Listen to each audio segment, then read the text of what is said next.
I hope you've enjoyed the video. Thanks for watching. Make sure you subscribe. No, I'm joking. I mean, make sure you subscribe. Thanks. Welcome back to the James Allcott channel. It's time to talk about Antonio Conte. Somehow Spurs have pulled this one off. They have him as their manager. This is crazy.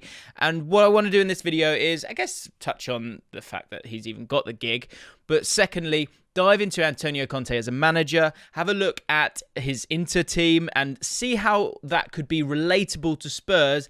And at the end of this video, I'm going to show you a team that Spurs could put forward or how they could look under Antonio Conte, and dive into the players that will need to kind of tweak the way that they play, the players that Antonio Conte, I think, will get the best out of, and some of those players that are kind of on the edge of the squad at the moment who might find a way back into this Tottenham side. First things first, of course, I did a video on Nuno getting the sack. I think the important thing with this was the fact that he didn't play the Tottenham way. There's two big reasons why Nuno lost his job. One of them is how turgid it was. The second one is because Antonio Conte was available, and I think Paratici and Daniel Levy were just like, let's go and get this done. Let's start to move forward and get him while we can, because, of course, he can't stay unemployed for too long. Apparently, there's a £237 million request that Antonio Conte has put forward in terms of the playing staff that he wants. That's a nice juicy amount if you can find it. But in the meantime, Antonio Conte is going to have to do something that he generally doesn't like doing, which is take over a team halfway through a season. He likes to have his pre-season. He hasn't done this before, but he's going to have to now. And what's interesting about Antonio Conte is there is a bit of a misconception and about him as a manager and what he can provide, that he's also not going to be that sort of Tottenham way. I don't think it really matters when it comes to Tottenham. I think Man United, you can be a touch more picky, but for Spurs right now, I think he is the best you can get by an absolute mile, and he has a great track record in terms of getting the best out of your strikers, and that is what Spurs need right now really, really badly. When it comes to Antonio Conte as a manager, look, a serial winner. 2 spells at Juventus. I mean, and as a player or as a manager, he's just always won games of football. Those spells at Juventus, Italy as a head coach, he was a manager of an Italian side that was pretty terrible in terms of the names that they had at the time, and still got them playing fantastic football. Of course, that spell at Chelsea in the Premier League as well, which he, was able to kind of implement incredibly quickly. He had, I think, a 40-point swing in terms of the season before, where Chelsea finished 10th. And, of course, a stellar time at Inter as well when he crossed the divide. When in charge of any of these teams, he's never had an average points per match less than 2 points per game. That's outstanding. His career average is 2.01, which is incredibly impressive. And I think what he brings, because we're going to get into the tactics, of course, but from a mentality point of view, he has standards. And you better hit those standards. And if you don't, he said this, and I'm sure a lot of you guys have seen the clip with Thierry Henry when he interviewed him, I will kill you. Not literally, metaphorically, but you will be gone, banished, never seen again, because he has these standards, and it is about the collective. It's about the we, not the me. So, and by we, I don't mean urine. And by me, I do mean just the word me. We often link Conte with the 3-5-2. That's the kind of, like, if you think in Britain it's 4-4-2, in Italy it's 3-5-2. So he's not this sort of pioneer of 3-5-2. I think he showed the most success with it in the Premier League, but he's just your standard manager when it comes to the tactical side of it, that he likes this 3-5-2, which is very well known within Serie A and Italian managers. So let's have a look at Inter Milan then.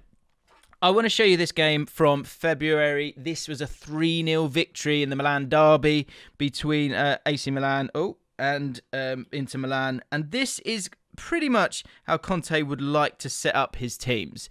We've seen it in the past with Chelsea, less so Juventus, but more so Chelsea. You've seen it. And this is an Inter Milan that was kind of fully fit and playing how he wanted in terms of the personnel that he had. You had your 3 centre-backs, of course. You had your fullbacks who are really integral to their teams. And Ivan Perisic, who's actually a very attacking player. I mean, Hakimi is as well. And then the midfield 3 is a really interesting area of the pitch. You had one deep-line playmaker, and then one more attacking midfielder, and then a more Mazzala role from Barella, who was a cracking player for Inter Milan. Up top, Lautaro Martinez and Romelu Lukaku. Now, when it comes to these two, I think you can see how this one should play out when it comes to Harry Kane and Heung-min Son. Lukaku would be Harry Kane in this scenario. Lautaro Martinez more likely to be that Son figure. Let's start with the defence then and just highlight how great a coach Conte is, because I think first and foremost, if you think of this back three or the back three that Conte likes to play, and you think back to Chelsea, you think of someone like Azpilicueta, who got kind of converted from a right back to a right-sided centre-back and was able to kind of progress the ball. That was always quite important from your centre-backs. Certainly these two on both sides. Stefan Doherty would stay back that little bit more. With Inter Milan, and this is probably quite similar to Spurs, they didn't have those same kind of centre-backs. They actually went with three sort of hardened centre-backs in Bastoni, Stefan Doherty and Skriniar. But Skriniar was hitting highs that he has never before hit in terms of the progressive passes per 90. And his numbers were averaging from 3.95 to 4.42 progressive passes per 90 under Conte's time in there. To kind of put that into perspective, this season, despite still playing in a back three system, Skriniar is only averaging 1.9 progressive passes per 90. Barella in that Mazzala role right here was absolutely integral to Inter Milan, and I think it's something that Spurs would want to implement as well. He was great in terms of exploiting the half spaces, moving into the box as well, and just exploiting kind of the spaces in the channels. You have to have a lot of energy for that. I mean, if you look at him last season, 4.69 progressive passes per 90, which is in the top 5% in his position. Across the top 5 leagues of Europe. So he was absolutely fantastic there. And it gave a presence in kind of low XG areas that meant that Lukaku and Martinez would stay in the centre of the pitch and stay in the box. You know, if you think that someone like Barella was dealing with this whole area of the pitch, and of course you've got Hakimi making his way down the right-hand side, it would mean that the front two would then make sure that they stay in the box, because they would otherwise be killing the space of someone like Barella. But there's a lot of work that you have to do if you are someone like Barella, but fortunately he's got ridiculous stamina.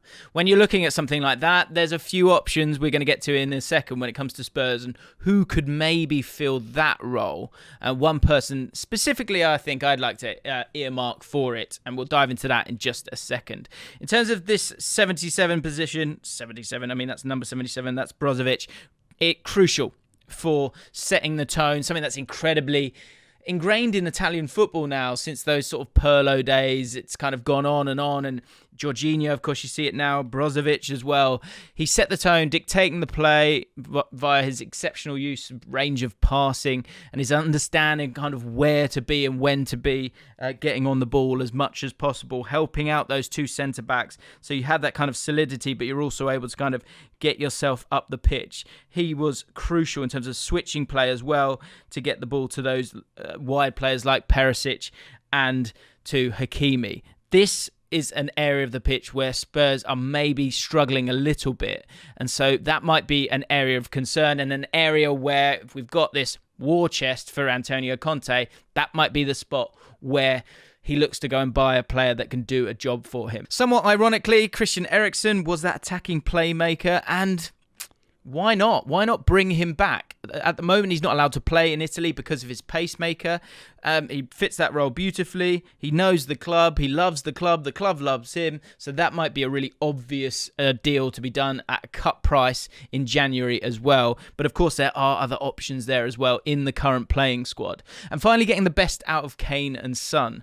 Now, Lukaku and Martinez under Conte, I mean, it suits the way that Son and Kane play, to be honest. Lukaku scored 24 in the league. Martinez scored 17. So literally, you could show that to Kane and Son, and I think they would play with the discipline that's necessary. You know, you can see it here that almost by utilising the likes of Eriksen, and he's known to be that playmaker, you know that the crosses are going to come in from those wide players. Also having that Mazzala to deal with that area of the pitch and also to be able to bomb on means that there's not much space to go anywhere else. So really it would lead to that discipline of these two. And the only problem you might have is that Harry Kane would need to be that Lukaku, need to be that sort of battering ram, for want of a better phrase. Can he do that still? I think he probably can. He needs to be energised by a manager, and I think if anyone's going to do it, it's it's going to be Antonio Conte. So with all that said, what does the Spurs team look like under Antonio Conte? So if we're looking at that same system that was used by Inter Milan, there are several options here. And look down at the bottom right. I think that's one of the most interesting areas. A lot of players that aren't making the initial 11 who could have a role in this Antonio Conte side in the short term, if not in the long term. Of course, he wants that money to spend. He generally likes to do that because he believes that he's elite and he wants to make a big change. But I think this shows huge ambition from Spurs. And so it would be if you're not going to go for it with someone like Antonio Conte, then when are you going to go for it? The centre-back positions are interesting. We were talking about Azpilicueta earlier. Could you turn Tanganga into that right-sided centre-back to do that? If not, of course, you've got someone like Sanchez, might be able to do it as well. It would be interesting to see how someone like Romero, great on the ball, but importantly, Dyer at times, someone who has played in centre midfield, could be really rejuvenated by playing in a Conte system. The fullback situation is really interesting here because as we saw there, Ivan Perisic playing on that left-hand side, that is something that Spurs could do, but I think the way that they would probably do it would be something like this, where they look to get Reguilon. I guess it depends on the teams that you're playing. Now, Matt Doherty is a really interesting one. Matt Doherty was trending on Twitter yesterday, and I think there's a very valid reason for it. He was fantastic at Wolves, playing in a very similar situation, but he was also able to kind of bomb forward with that. And I think he wants them to do that because you'll have that solidity of the back three and a deep line playmaker that's just going to sit there for them. If you want to be a little bit more defensive, Emerson Royale is your man. But also there's an option here where we've got players like Mora, Bergwijn as well, who need to kind of find a way into this team. This is where the problems lie with this squad, is that you're going to have to create some dexterity in some of these players to find the best for them. But we can come back to that because there are options in terms of how you could utilise those players. Emerson Royale, Doherty are the two that you would expect to be playing in these games. Again, on the left-hand side is Bryan Gil. Are you going to want to use him there? I'm not sure it totally works. I think what will probably happen is one of these two and then Reguilon on that left-hand side because he has got that energy to get up and get forward. Into the midfield and those three midfield positions that we were talking about. So first of all, Højbjerg. I think Højbjerg could do that Barella role. I think we saw that at the Euros. If you think about his progressive passes received for Spurs, it's been pathetic, but it's been pathetic for a reason because he's either been in a double pivot or he's been the guy at the base of that midfield, so he hasn't been able to do that. But during the Euros, he was receiving 2.7 progressive passes per 90, which kind of hints that he could fit that role. If you think of Delaney and him in midfield, he was the guy who was able to get forward a little bit more, and it worked. They did very well, of course, got to the semi-finals. On the other side, these two really fascinate me because there's a few ways you could rotate this. Now, is Højbjerg the best passer at Spurs to play that deep line playmaker role for now? I think there's a few options here. I think Højbjerg could do it. I think with Skip, I think you would be slightly concerned that that's a lot of pressure on a young man at this stage to be that metronome of the side, to be able to play those passes. So Højbjerg might be the option here, and then you look to put someone else in this area of the pitch. Could Lo Celso do that job? And then you bring in someone like Ndombele on this left-hand side. Could Dele Alli do that job as well? I think there's a few players who could play as that attacking playmaker. Of course, you're going to want to try and get Ndombele into the team at some point.